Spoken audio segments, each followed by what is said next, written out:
थेट सिंधुदुर्गमधली दृश्य आपण पाहत आहे। अजित पवार सिंधुदुर्ग दौऱ्यावर आहेत। सिंधुदुर्गमधल्या आंबोली इथे अजितदादा वसंतदादा शुगर इन्स्टिट्यूट ऊस प्रजनन केंद्राची पाहणी करतायत।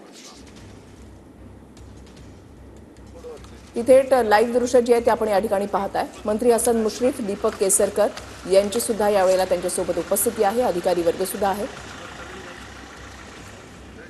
सिंधुदुर्गच्या दौऱ्यावर आहेत उपमुख्यमंत्री अजित पवार। पाहणी त्यांच्याकडून या ठिकाणी केली जाते। वसंतदादा शुगर इन्स्टिट्यूट ऊस केंद्राची पाहणी अजित पवार यांच्याकडून केली जाते।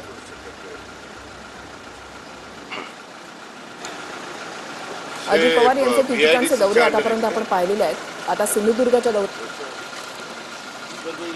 दीपक केसरकर यांची देखील उपस्थिती आहे।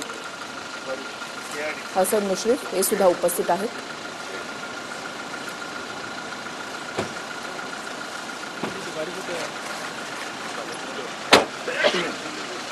विकास गावकर आमचे प्रतिनिधी या संदर्भातली अधिक माहिती देतील। विकास, नक्कीच अजितदादा आता पोहोचलेले आहेत आंबोलीमध्ये सिंधुदुर्ग जिल्ह्यातील आणि वसंतदादा शुगर इन्स्टिट्यूट ऊस प्रजनन केंद्र आहे। त्या प्रजनन केंद्राची पाहणी करण्यासाठी उपमुख्यमंत्री अजित पवार हे इथे आलेले आहेत आणि त्यांच्यासोबत जर बघितलं तर दीपक केसरकर आहेत, हसन मुश्रीफ आहेत।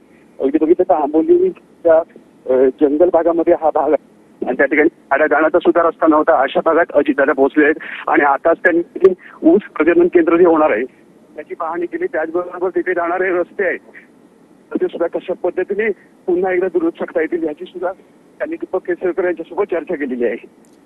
नक्कीच धन्यवाद विकास दिलेल्या सविस्तर माहितीसाठी।